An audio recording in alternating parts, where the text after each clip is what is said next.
YouTube, what's going on? BD Gang 1980 here, aka Bezell, the man seen the place to be in the QCNC. Good morning to you all, my friends.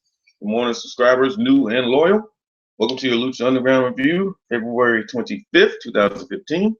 And we got a fun one to talk about here tonight. Let's do it. Show starts off with the mariachi music. I don't know who that band is or what song they were playing, but I was really feeling that. I wish they would have let that go a little longer in the background. Striker does say that your champion is here tonight, El Campeon, Prince Puma. Alrighty, I'm pumped already. We're going to go down to the temple. It's time to hit the ring. Your first match of the night is going to be Aerostar versus Drago. Right from the get-go, we get a show of respect. Lucha chants cannot be contained within the building. The fight goes outside as Aerostar starts selling an ankle injury after hitting a nice dive. Fight gets back in the ring. Drago hits a nice springboard tornado DDT after a leapfrog. We get a tilt-a-whirl face buster from Drago. Double running knee to the back from Aerostar. Drago, not yet to be outdone, hits an awesome suicide dive. Aerostar says, hey, let me try that. He hits a dive of his own. Later, we get some good false finishes here. Really good mat work. The luchadors are showing that they are more than just high flyers or aerial tacticians. They can get down on the mat as well. The finish comes when Aerostar, after a power bomb to the outside, hits the diving headbutt, or what didn't Rey Mysterio call that, the El Calibre? It's the diving headbutt, El Calibre style. 1, 2, 3. Aerostar is your winner. Good match, good start. From there, we hear Dario's Puerto's music. He comes out of his office and says he wants more action. He said this brawl will continue until this series is even 2-2. The winner will then earn one of my famous opportunities. Now, what on earth is he talking about? I can't wait for this. Stay tuned. Lucha Underground, the place to be and the place to see. All right, let's do it. From there, showing King Cuerno training in the back. No talking, just a nice, cool filmed fighting sequence here. They do announce that it's going to be Cuerno versus Mundo tonight. How on earth we're going to go wrong with that, guys? It sounds to me it's about as impossible. Now, here's where I had a problem with the show. Not with what we saw in the ring, but the way this was booked. And I got to call you out on it. This is just the old school wrestling fan in me talking. But the next match was Cage versus El Campeon, Prince Puma, your world champion. And he's not in the main event. At first, I was like, okay, well, we're going to have a classic. This match is probably going to be 30, 40 minutes because it was still early in the show. No, that did not happen. So out of respect to the champion, out of respect of the way I was raised to watch pro wrestling, and not only that, the way I enjoy pro wrestling, your champ's up here. You don't do no half steps. You'll put him here, then because another guy's getting paid more, you put him. No, Puma is your champ.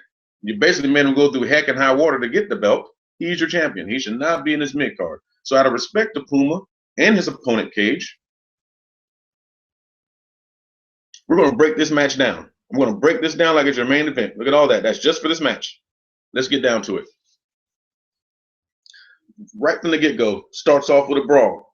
Cage is using his power as usual. Puma using his speed. Cage tosses Puma outside. We get holy bleep chants. Cage welcomes Puma back into the ring, but not with a handshake, with a suplex off the second rope. Only a 2 count, though. Cage catches Puma from a crossbody, then curls Puma like as if he's curling dumbbells at the gym. Nice, cool spot. Definitely showing the display of power. Okay, curls at the gym. Okay.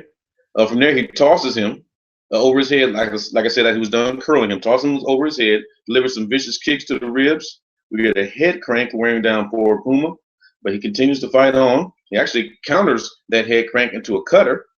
Cage, undeterred so far, hits a vicious German release suplex, overhead release. Cage lands a nice power slam, but he misses his moonsault. You know, he does that slam into the second rope moonsault, kind of 2-piece move. He missed the moonsault. Puma has some time now. He gets back up, gets some snapping shin kicks, which one of them knocks Cage outside. Springboard, inverted shooting star press. Awesome and risky, but Cage kept him safe. He did a nice catch. After a rotating splash, Cage tries to do a gut wrench to Puma, but he escapes and kicks him twice. He climbs to the top. He does the corkscrew, but Cage gets out of the way. Big time discus clothesline for a 2 count from Cage. Pump handle face buster for a 2 count from Cage. Cage locks on that big time leg lock submission. I don't even know what he calls it. He locks on the leg submission. Then Conan comes out to fire up Puma, doing a little bit of cheerleading, telling him to fight on, don't give up. Puma grabs the rope for a rope break. Cage combines 2 power bombs in the Weapon X, but wastes time doing no pin. Too busy administering more punishment, worrying about what Conan was doing, things of that nature. From there, Conan shocks us all and throws in the towel. And you can see him say to Puma, live to fight another day. Conan saw too much, and hey, there's not even a belt on the line here. Just go ahead and throw in the towel. Sometimes you gotta live to fight another day. I agree with that philosophy. Not all the time, but I can't agree with that. So the winner of the match was Cage, and now he's your #1 contender for the title. A title which he has zero respect for, which he's already proven that. He's already torn the thing up. Okay, we take a break, we come back. Disappointed Puma is in the back with Conan. Conan says, what I did for you, like it or not, was a favor. Remember the art of war. It is based on deception. Now, let's go execute our plan. Okay. From there, we're in Dario's office. He is joined by Sexy Star. She says she's tired of men trying to save her. She's tough enough to handle her own. I think she's proven that when she, from the day one. She does a very good job, but can't fight all 3 or 4 grown men. Not in wrestling. Not even the men can do that. But she says she wants the crew for herself. She wants the crew for hurting her friends. He says he would give her tonight instead. He would not tonight. But he says next week he would get Big Rick, and also he says the winner gets the crew. Now I got to give another shout out to my good buddy down in Mexico, JC. JC said that the women like Star, they do that all the time down in Mexico. That's awesome. I wish they'd loosen the politically correct belt on the big brands around here in the States, so we can see some of that good action too. We used to. You ever heard of China? Former first women intercontinental champion. Just saying, it used to be very believable. We still enjoy wrestling like that. We used to cheer for it, but it's a new day, I guess. But either way, JC, to get back to you, my friend. So this next week we're gonna have 2 of your favorites. We're gonna have Sexy Star and the new Big Rick. So join us next week, my friend. We'll talk about it. All righty. So from there we have Vinny Massaro versus Pentagon Jr. Okay, Pentagon, I like Pentagon. I definitely like this new attitude, this new viciousness that we've been seeing. But Vinny Massaro, okay, it's time. It's Bezell Speaks. First impressions, here we go. Vinny, not feeling it, my friend. Insert the generic pro wrestler here was what I got from him. Now, you know me. We hold all judgments till we see some work. So I'm just going off visual impressions. Nothing to write home here. Almost like a poor man's Bull Dempsey or Brodus Clay or something. Nothing, just generic squat suit. Nothing fancy here. Once again, the guy might go nuts once that bell rings. So I hold judgment till we see some work. Once again, he's fighting Pentagon Jr. Now, they did mention that he has some MMA experience. So once again, I'm like, okay, maybe we'll see something here. Well, not this match. Nothing to see here. Pentagon completely ran the ropes with him in about a minute or 2. Destroys him. You're 1, 2, 3. Hits that driver. Pentagon Jr. Now he gets a table because he's not done punishing yet. He gets a table, ends up power bombing Vinny Massaro through it. He breaks it. Oh, excuse me. He power bombs Vinny through the table. Then he does that vicious arm breaker he's been doing to everyone lately and breaks Vinny Massaro's arm. And he dedicated that match to his master, but we still haven't found out what's going on with that. Does the mysterious woman have anything to do with this? Are they serving the same master, or the master of Pentagon, is that who she wants to kill? So many storylines are still going on with this show. So many that they don't touch regularly, which does kind of bother me. Don't take the TNA philosophy of storyline week 1, pause, new storyline week 2, then we go back to week 1 on week 3. No, succession makes it so much easier to remember and to stay excited for what's going on. Let's continue the show here. It's time for your main event, which is King Cuerno versus Johnny Mundo.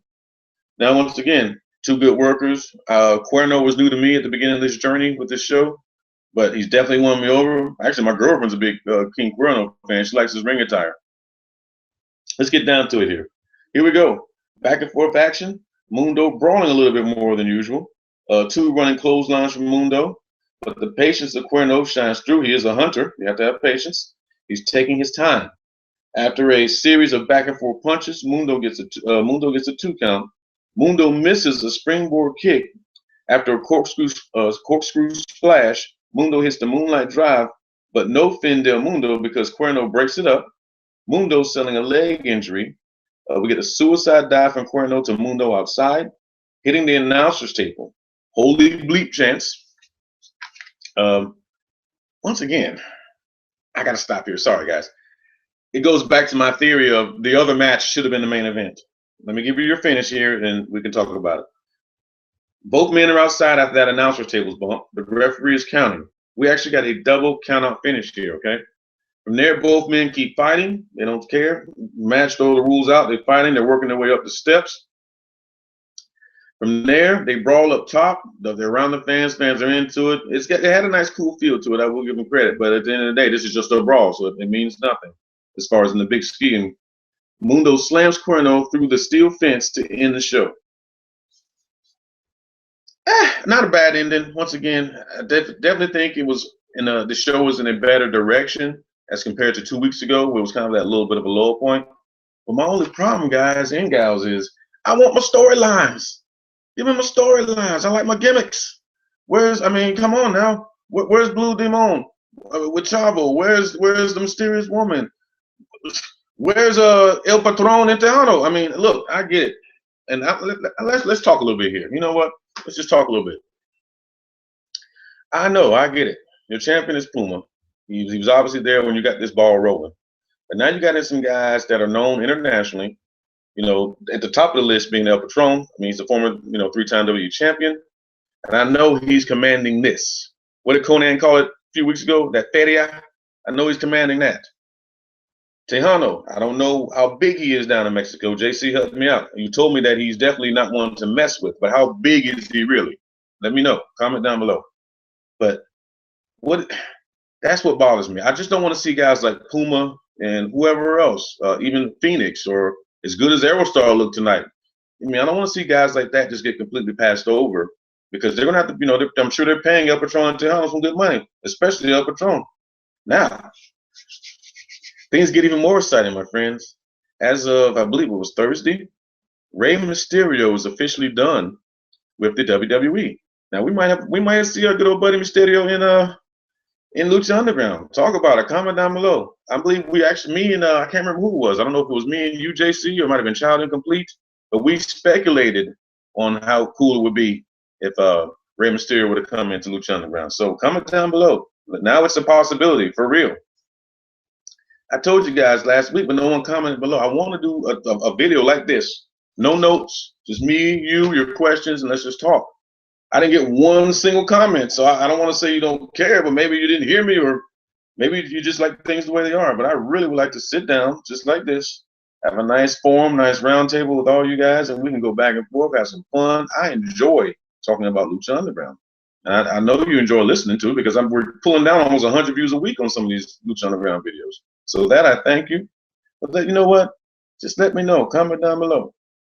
I got a number in my head and it ain't big. If I get just that small number of, hey, I'd like you to do a Bezell, that would be fun. We'll do it. We'll sit back, we'll have some fun. We'll speculate. We'll talk about what we want to see. We'll maybe do a little bit of a roster rundown. We'll have some fun with it. Why not? The Lucha Underground is not enough once a week. So we can make our own fun, have our own reviews, our own in additions to it. But you got to comment down below. I'm not a mind reader, so just let me know. I'm more than willing to do it. I enjoy it. I don't want to ramble here, you guys, but I definitely enjoy talking to you all. And one more challenge. We're one sub away from 60. Push a little bit harder, my friends. You've been helping me out. Push harder. And also, I lay another challenge to you. I'll tell you what, last time I challenged you guys showed me, but I lay another challenge to you. Too many views for not enough likes. Guys, gals, you want to make me happy? Let me see at least 10 likes in this video, please. 10 likes.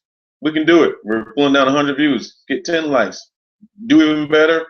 I tell you what, 10 likes, I'll do that video. That'll be your way of saying you want to see that video. 10 likes at least. From there, the video will get longer and longer. Until then, my friends, go out there, have a good day. Hopefully it's going to be a beautiful day in your neck of the woods. Here in the QCNC, we've been dealing with snow all week. But you know what? I'm going to go out here and have a good Saturday myself. Be good to yourself. Be good to one another. Share, like, comment, subscribe. Don't be shy. Comment down below. Tell a friend.